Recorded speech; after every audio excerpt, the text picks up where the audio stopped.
super windy day, and he can be a little extra sensitive in these weather conditions. He has been back in work a couple of weeks now. He did get a little bit more sensitive after he got clipped, and he's still adjusting to that. So he has a few cold back tendencies, so we tend to give him a lunge when we first hop on, before we hop on. And he's quite good on lunge. He's easy to lunge. We do quite a bit of canter, take a bit of the fresh out of him, because he's a forward moving horse and he does have a bit of energy. Now, probably one of the most important things with Comet is that, yeah, he can get a little bit strong, and if you don't keep him soft in the hand, if he did want to have a little bit of a play or be a bit silly, you don't have the control. He's just going to actually, that's one of his quirks. When he poos, he tends to think he can't walk, so we've just been kind of letting him do that, but obviously that's kind of correct that.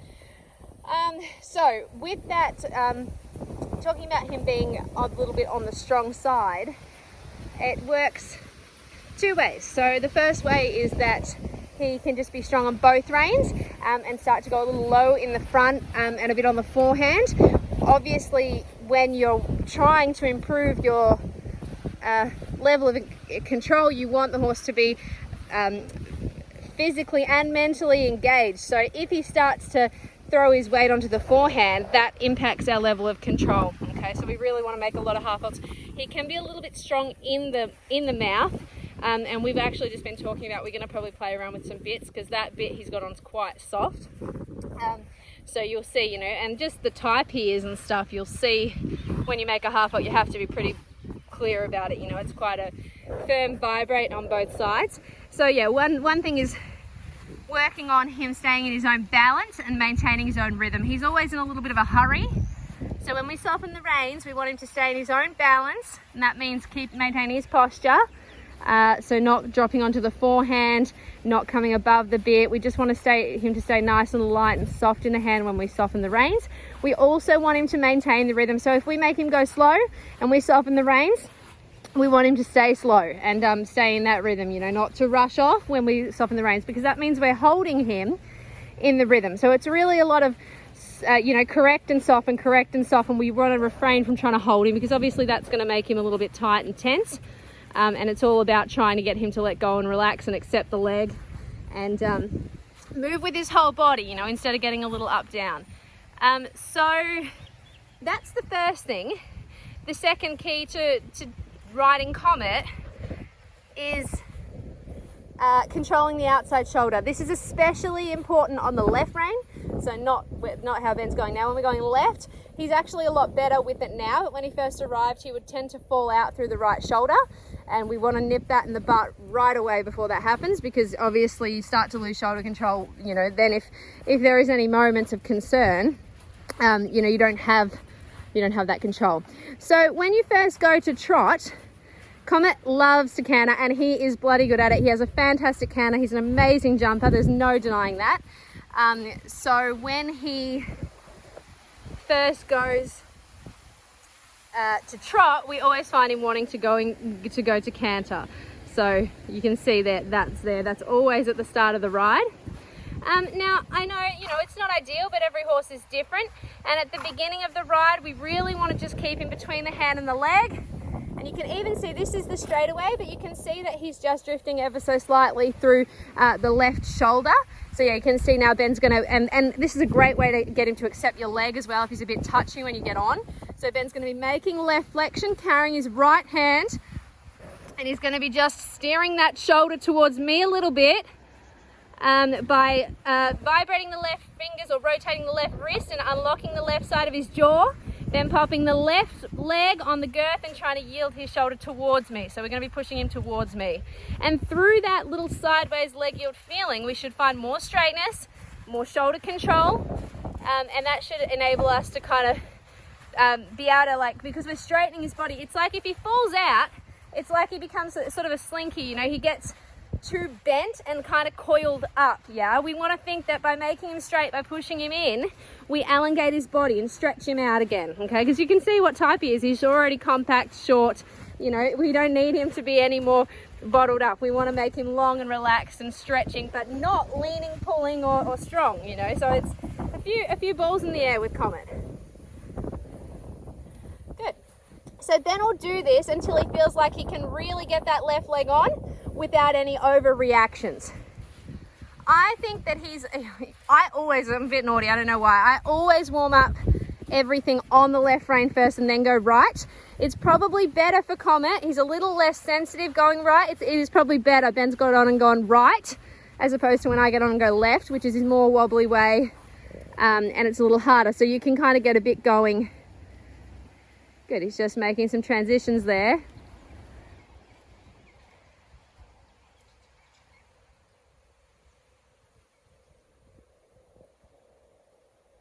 So here he'll have to work a little harder. It'll be the same sort of exercise, but it might be, yeah, a little stronger. And he might have to guide him a little bit more with the left rein. So as he's lifting the right rein to create right flexion, he might have to open the left rein a little bit and kind of guide him over towards the inside. That was a better transition. I know he came off the bit, but for Comet at the early stages, you know, that doesn't really matter. It's more about that he goes from walk to trot without any drama. And I don't mean drama as in like he hasn't really done anything really bad in that walk transition or walk to trot transition, but it's a reflection of how he's overall feeling. So if we can just get him to pop walk trot with relaxation, we know we're on the right track and we know that the training is coming through. So that's what we're looking for at the start. It's a good test before you go to the canter transition, of course, and a good opportunity to make him straighter, make him more balanced, get him to be in a little bit more self-carriage. Yeah. And you know, every time.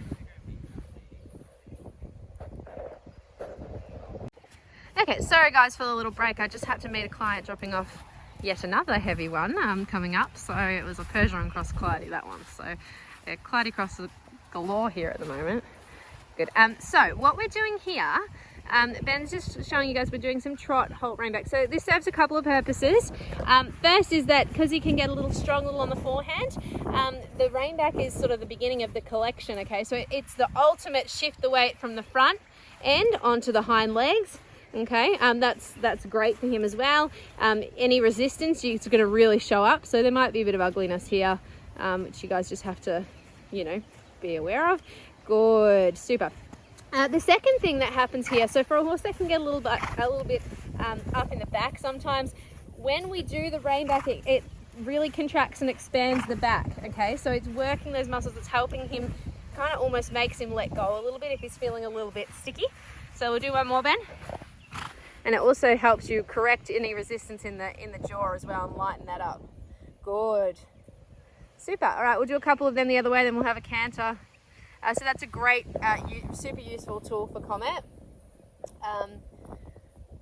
You know, lots and lots of rein back. And you can also do that on the ground, you know, before you hop on. We actually like we've just been lunging him, but, you know, if it was a long-term thing, you know, a couple of rein backs if we get on, that would be another, you know, instead of lunging or on top of or whatever, that's another useful thing. Yeah, good. And you can see here, you can see that he's blocking a little bit more through the left rein on that one. So we'll do one more of those. And look at that. That's what we're looking for. So I loved how he went from walk or rein back to trot there. Compared to the walk trot trans at the start. That's what we're looking for. Super relaxed, super over the back. So, you know, he's an awesome horse, but there's a little bit of work to be done to make sure that you keep all this stuff in line. Yeah, really good. And then we want that nice, relaxed, not too overly sensitive to the leg feeling. Yeah, nice. Okay, so now before we canter, we're going to just test. Then can you make a half halt and then soften the reins and see if he maintains his posture and rhythm? Yeah, good. That's what we like. Super. All right, and then we're going to see if we can just open this trot up a touch. And when we ask him to become a little bigger in the trot, we don't want him to get faster necessarily. See there, he got a little bit out of rhythm. Yeah, we just want him to feel like he's using his whole body and pushing a little bit more. Super. Without us feeling that we have to hang on to him too much. Yeah, that's what we like. All right, so whenever you're ready, Ben, you can go to canter. So usually the first canter transition, I try and just like not use too much leg. So see, it was an ugly one. He came off the bit, it was a bit yuck. But we just ride that one off because once you've done the first one, you're pretty much in the clear, yeah? But you wouldn't want to come around in trot and give him a huge boot into the first canter transition. So the first one's just kind of feeling it out. All right, so now then we'll come back to trot and he'll actually ask normally and put a bit of leg on. It should be, you know, then he'll be able to ride more forward into it now because he's got that first one out of the way, where if he was going to be a little bit humpy or anything, it would be in that first one. Good, and more leg. Now we're gonna go, once we know we're there, we can kind of ride him. Once you've got that first canter transition out of the way, you can really get your leg around him in the canter, like he's, you know, really riding. More leg, let's go. That's it. He's actually, he doesn't seem to shoot off like he does in the trot. More leg, more canter. Let's get your jumping canter. That's it. He's actually got an awesome canter. He's really balanced and you can really play with it. He's quite adjustable. More leg. But because of the type he is, because, you know, he's 3/4 Clydie, it can get, yeah, that's it. If it's a bit underpowered, it can look a little bit, not 4-beaty, but yeah, that's much better here. So you do need enough leg to kind of keep that clear 3-beat rhythm. Nice. All right, one more down and up. Yeah, and I love that step into the trot transition. So it's really just the start, you know, and I think if he got into a really good routine with the same rider and someone that was super committed, he would just be absolutely amazing. But yeah, he does need someone that's going to be prepared to put in this little bit of work at the start, especially while they're getting to know him and establishing a routine and a partnership. Yep, can you push that canter on a bit? And he's an absolutely incredible jumper. He's done heaps of 1m10 at shows and stuff like that. All right, now put him together a little bit, make him wait. Good. Whoop, that's all right. Just getting the right balance there. He'll do that one more time. Want to make sure he's bending around that inside leg. Someone's not happy in the staples up there. Good. That was nicely positioned for that transition. Good. Super. And then forward to trot. And forward to walk. And does you want to do a walk canter?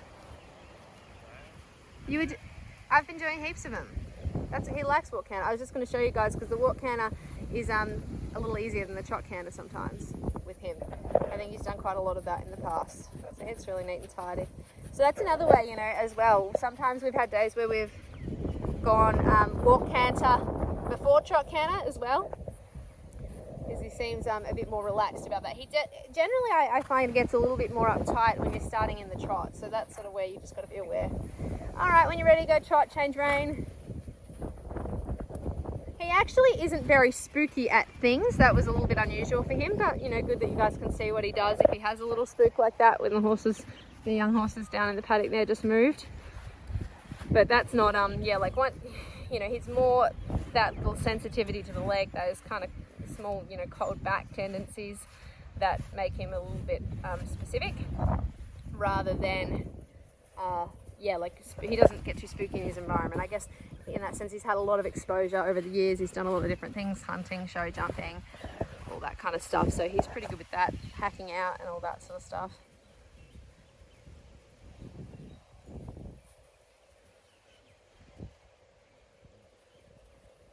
He does prefer, when you hop on, he does prefer you to hop on with a mounting block. So we try and do that. Good, all right, and down to trot. Canter's a little stronger this way, which makes sense because it goes a little straighter. All right. One more canter. Just asking normally. So we're at the point in the ride where you can just pretty much treat him like a normal horse. Yeah, good. Super. I liked that transition. It was nice and soft. Carrying that right hand a little. Yeah, good.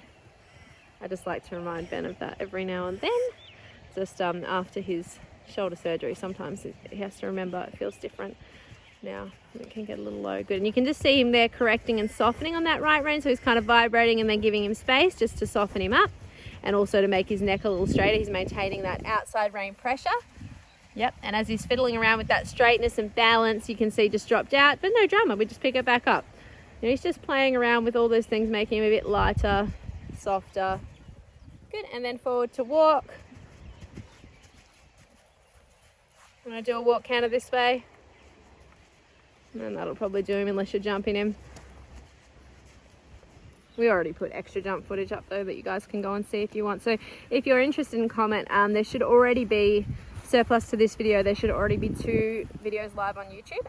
There is his initial promo video where you can see him doing flat with me in a dressage saddle, and also, what was he doing? Yeah, Ben's just saying the jumping's easy. We do have a grid set up today, but we can probably do that another day. Yeah, but no, and then there's also a second jumping video, just like normal, just training over some coursework sort of stuff at home. So you guys can go and have a watch of that if you want to see a bit more of his jumping for now. And yeah, as you guys can see, we do have a grid set up today, but we might save that for another day because we've got a lot to get through after this. You could work through, you know, a little bit of touchiness on the flat, everything else is pretty. Yeah, no, like it's not like it gets more complicated to jump or anything like that. This, what we've showed you here today, this is the challenge, you know, like working through this part. If Ben wanted to go and jump him now, he wouldn't get humpy or silly or anything like that. Like the jumping is totally fine. It's that initial... Really travels to a spot. He's beautiful to jump. He's really educated. He loves it. He's great at it. He's got an amazing technique. But yeah, you do have to stay on top of these little things on the flat. So... But yeah, we feel his owners tried to reflect that in the price. Yeah. A horse like him, you know, with his jumping ability and his experience and how he goes when he's going well, you know, he'd be worth a lot more than that if he didn't have any quirks. And but he's alas, yes, he is very sweet. He's good on the ground too, so you could have ridden him out, Ben, for the video, but anyway, doesn't matter. He's good to ride out and hack out and stuff like that. He has done hunting. Yeah, I talked about that. All right, anyway, so that's Comet. And yeah, let us know if you have any more questions, and we'll try and get a little bit more jumping footage up during the week.